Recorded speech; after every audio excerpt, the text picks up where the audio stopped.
Am I kind of late to the party? Because electric trucks have been around for quite a long time. There's 5 of them on the market right now, but I'm only just starting to get impressed. This is the Sierra 1500 EV from GMC, and it comes with 2 batteries. One is 170 kilowatt hours and the other one is 205. So you can do about 393 with the extended range, but with a 205 kilowatt hour, it goes, what they say is 460 miles. But I've been getting better than that. And that's just the beginning of what impresses me about this truck. All right, let's talk charging, because this is one of the main reasons that people buy electric vehicles, because they charge well. This is actually an 800 volt architecture. It's compatible with 400 volt or the 800 volt system. If you charge it at the maximum rate, which is about 350 kilowatts, this vehicle will actually charge about 10 minutes to 100 miles. That's kind of cool, but that's just the beginning of all of the charging tech that's in this vehicle. There is no wires that run between the battery and the head unit in the vehicle. It's all wireless. That means you can do it with your cell phone or with the head unit, and there isn't that expense of putting all of those expensive wiring pieces in the vehicle. It's also automatically heated or cooled to get the right thermodynamics when the vehicle is actually charging. So what happens is you enter the destination of a charger into your navigation, the vehicle knows that you're going to charge, and then either pre-cools or preheats the system to get it to the exact right temperature where the chemical transition between molecules takes place, to make sure that it does the fastest and the most efficient way possible. Now, there are a lot of things that are very cool about this system, but the thermodynamics are just the beginning. Now, I don't mean to go on and on and on about the electric charging system, but thermodynamics, I'm having trouble with that word, thermodynamics are really important. They've included a heat pump on board to make this vehicle more efficient. And of course you can do one pedal driving, there's regenerative braking, and this vehicle actually takes as much of the energy that's expelled and brings it back into the battery as soon as possible. Everything's managed from that massive screen on the inside. You can even see things like the weight in the back of the vehicle. It is so well put together. I'm impressed that they have actually thought of everything. Well, except how to keep dog hair out of the vehicle. So this vehicle will actually tow 10,500 pounds, and it has a bed weight of about 1,450 pounds. But the multifunction tailgate is super impressive. Now, I have to tell you, I'm kind of disabled because I've only had the truck for a few days, so working out how to put it in all the positions is not easy. So of course the usual all the way down, and then you have this piece at the top here so you can stop stuff rolling out. Yep, that's pretty obvious how to do it. But when you want to get in and you use the whole step function, this vehicle does the same thing, this way and this way. I think that's 6 different ways we've showed you now. And then of course the step all the way down, that's the big one.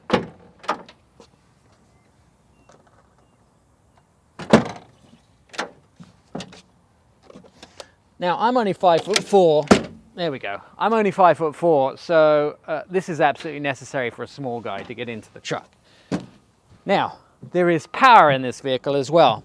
You actually have the power on board. You can charge another vehicle, your campsite equipment, or your tools if you're going to use this vehicle for working at a job site. As well as you can charge another vehicle. I think that portion is kind of cool. So come to the rescue of somebody that didn't charge their vehicle correctly. It could be used for pretty much anything. In emergencies, if your power goes out in your house, this vehicle can do everything. And then there's the whole power wall that GM do, and this vehicle can give back to the power grid, or it can take from the power grid in your house when things are not working correctly. There's a ton of stuff in that. I like the fact that you can look onto the dash and you can see this vehicle and what its payload is. But it's not just about that.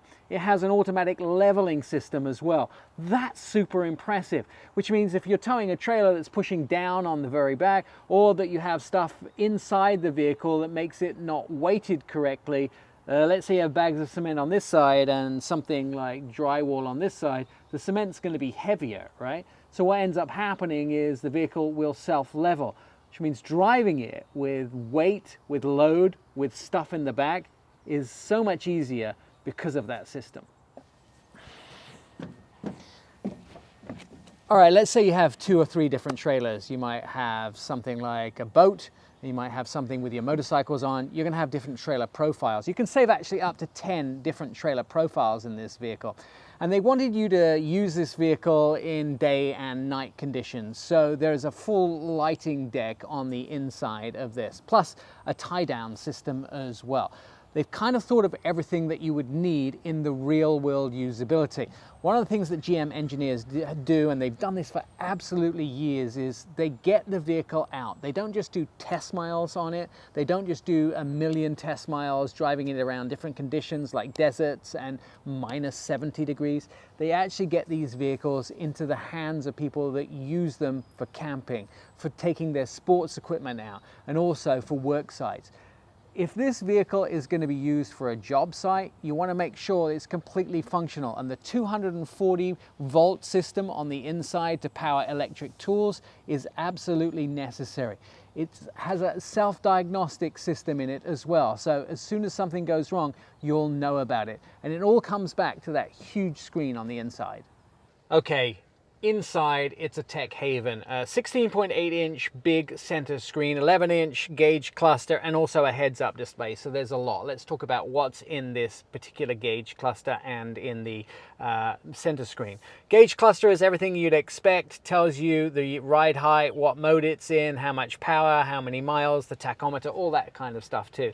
But what's in the center display here is kind of cool. Vehicle status, for instance. I can look at the vehicle status, and I can, by tapping on the screen here, look at tire pressure, but also evolve a spin with a 3D system and look at each tire individual. Then energy info, seeing how much energy is available, what we've used, what we're going to use, and also you can look at particular trips. So this last trip I did 41 miles. I used about 2 kilowatt hours per mile in that trip as well. And it tells you sort of how long you've been driving. So that's kind of cool, all that energy information. Then there's your drive modes as well. My mode, normal, off-road, and tow haul. I would probably only use normal and off-road unless I was actually towing something, which is pretty self-explanatory. Google Assistant is the native system in this vehicle. They use Google to run the entire infotainment system. But the bad thing is there's no Apple CarPlay and no Android Auto. And that's going to upset a lot of people. Android Auto, Google, kind of siblings as it were. But if you have an iPhone, you're kind of out of luck with this vehicle. Charging information. Now, although they list the 205 kilowatt hour battery to do 460 miles, as you can see by this screen, I've been getting 487 miles. So that's 27 more miles out of a single charge than I was expecting. So it gives you an entire management system on the inside for power and charging. Cameras, this is cool because I can change the cameras from looking all around the vehicle, even under the vehicle there's a camera. If I want to look what's in the bed, I can do that. There's the back, I can see what I'm towing. Look at the sides, that's what the mirrors are seeing. Even the tow hitch or the back of the vehicle. That's super cool. You get a bird's eye view of what we're doing and what camera angles there are. There are lots of different ways to look at these cameras on the inside. Alexa, trailering. This is super important because this is where you would put in your 10 different trailer profiles. You can even use a guest trailer, and there's use accessories. If there is accessories that are being plugged in, your trailer actually has a pin plug on the back. This vehicle, you can set it up to do that. You can with most modern vehicles, but this also gives you those 10 different profiles. Now, automatic parking. Yes, the vehicle will find a parking space. If you're gonna have a full-size truck, I feel like you should be able to park it. That's truck owning 101. If you can't use the manual parking mode and you have to use the auto parking mode, maybe a full-size truck isn't something you should be having. Climate, Wi-Fi, of course you get onboard Wi-Fi. You can attach all your devices to that as well. There's audio, Google Maps, your phone, all the controls, and then you get some extras in this vehicle, like news.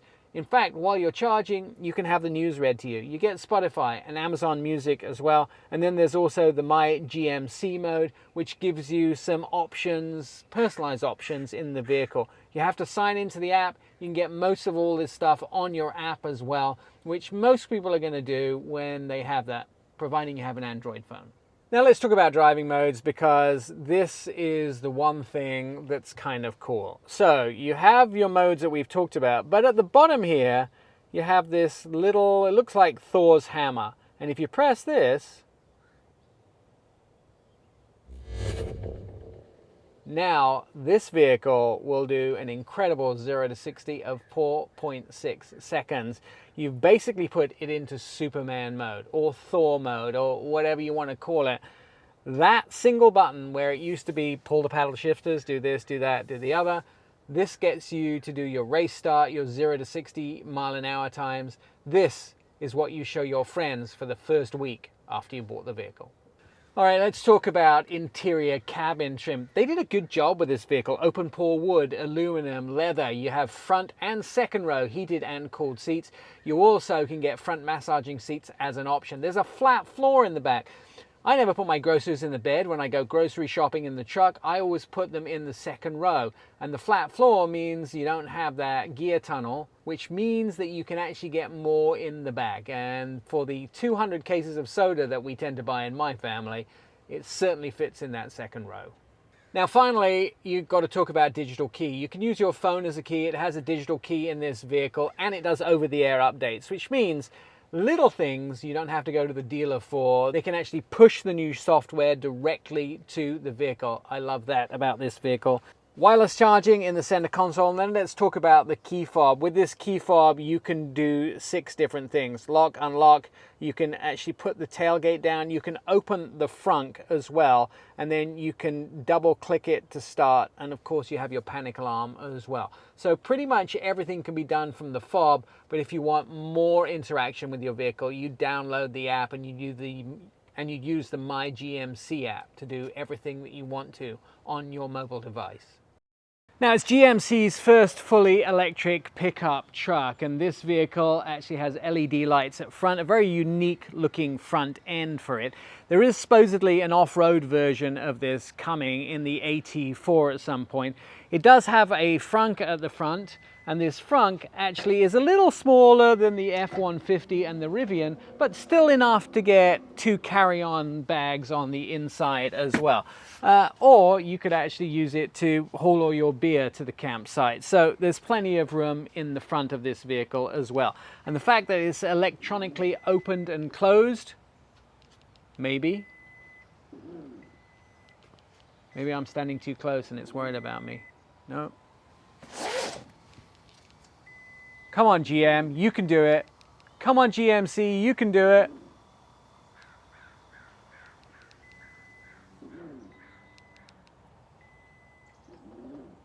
Apparently not.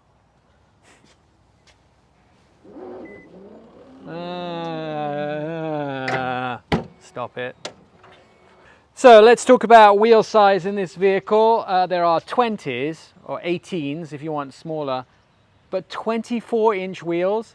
So the only other vehicle I could think off the top of my head that has 24-inch wheels is actually a Rolls-Royce. They are absolutely huge. They look good too, though. They have the black paint, the aluminum finish. The whole vehicle is blacked, including some chrome accents and a black roof. And I think it looks absolutely amazing. They did such a good job of the lighting structure. They did such a good job in the paint and the design. This vehicle makes me feel great. But for $99,000, it should. So we all know this vehicle can do the watts to freedom type 0 to 60 crazy performance stuff and the crab walk. You've seen 1,000 videos of those, and you'll impress your friends with those as soon as you get the truck. But here's the things that you have to live with day to day, the sort of things that mean a lot to you, and that includes the infotainment. So, an 16.8-inch central infotainment screen. That is a portrait orientation. That is the way I like it. I have one in my personal car, love that. It's a touchscreen with haptic feedback. There is an 11-inch digital display in front of the driver that gives you all of your info as far as layout is concerned, info of speed and how much power you have left. Now the cool thing about this 11-inch in front of me is it's customizable. I haven't customized it. I've just kept this the same way the vehicle came from the factory, but being customizable is kind of cool. Now, what's stand out about this vehicle? Well, Google built in, that's definitely stand out. It has the Assistant, it has the Play Store, it also has all of the things that you need. You don't actually need to update anything. That's done over the air. So no phone is needed to get basically what is Android Auto in the vehicle. There's a heads-up display in front of me displaying my speed. I'm in a 30-mile-an-hour zone right now, doing 30 miles an hour. That's as it should be. So that's kind of cool. It's available with augmented trailering information, so you can actually see the trailing information, and it also has navigation overlay. So if I had navigation going right now, it would have that overlay. Now, the Sierra has exclusive Denali interior, which includes the open pore wood, the aluminum look here on the inside, and it has etched map design. The cool thing about this is it has an etched map design in the vehicle, and that is something super exclusive for this vehicle, and I kind of like it. Front seats are heated and ventilated, which means that you can have a cold or a warm bum depending on what you want. The rear seats, well, they also have that, but it depends on the trim to whether it comes standard or not with the vehicle. So that's kind of an important one to know. I would check that out, especially if you like your kids or whoever rides in the back row for your vehicle. Wireless Apple CarPlay and Android Auto not available, and that is actually due to GM and their shift towards the Google integration and the multiple camera angles and those type of things. They just didn't have room for it. And I asked a Chevy tech guy why they didn't have that. It was the same overall group, and he said, if you know what we know about Apple CarPlay, you wouldn't put it in your cars. I don't know. He wouldn't tell me what it was, but I kind of miss it. Now, there's multiple camera angles that you can get with this vehicle. It includes the underbody trail camera, the bed view as well, which is kind of cool, and the surround view, so you can look at what you're close to and how you're parking. The center console has a sliding tray in it, so this tray actually can slide, which is kind of cool. Haven't messed around with that too much, but it does come with a wireless charging pad here and dual USB-C ports. Very important if you like to have your devices charged. Flat floor in the second row, which means you can get extra soda cans in there, which is what we seem to buy at the store more than anything else. Over-the-air updates for infotainment, for battery, and for maintenance, and of course driving dynamics as well. I like it when a car's driving dynamics can be updated over the air. Digital key options. This vehicle has locking, unlocking, starting, climate control, and that can all be done from your smartphone, so that's kind of cool. And your key fob actually opens the tailgate, so you can use the key fob to do that if you have your hands full of grocery or lumber that you're getting from the hardware store. Now, this vehicle has a completely unique front fascia. It has that C-shaped LED lights at the front. I think that looks kind of cool. It's the signature. It's that sort of grille that the vehicle has. That is called the Aero grille, and it looks cool. I think it makes this vehicle what it is. The front capacity is kind of small. It's less than the Lightning and the Rivian, but it's enough to carry 2 carry-on bags. So that's pretty cool, but still small. LED lights, including animated approach sequence and charging status lights, which is very necessary. Available 18s, 20s, 24-inch wheels. It depends on the trim level to what size wheels that you actually get. Flush floor handles cool stuff. I like that. I like that you don't have the tunnel that goes down the middle of the vehicle, so I think that's kind of cool. Okay, inside you can hear it's pretty quiet riding around. It's described as smooth. I would say it's a smooth ride. It's planted. That's thanks to the battery and the low center of gravity.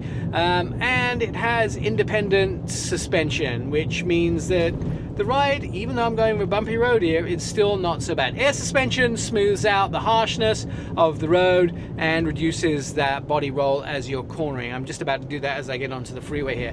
Very quiet in here. The only sound I can really hear is a bit of tire noise and also a little bit of road noise, but I'm not hearing anything else.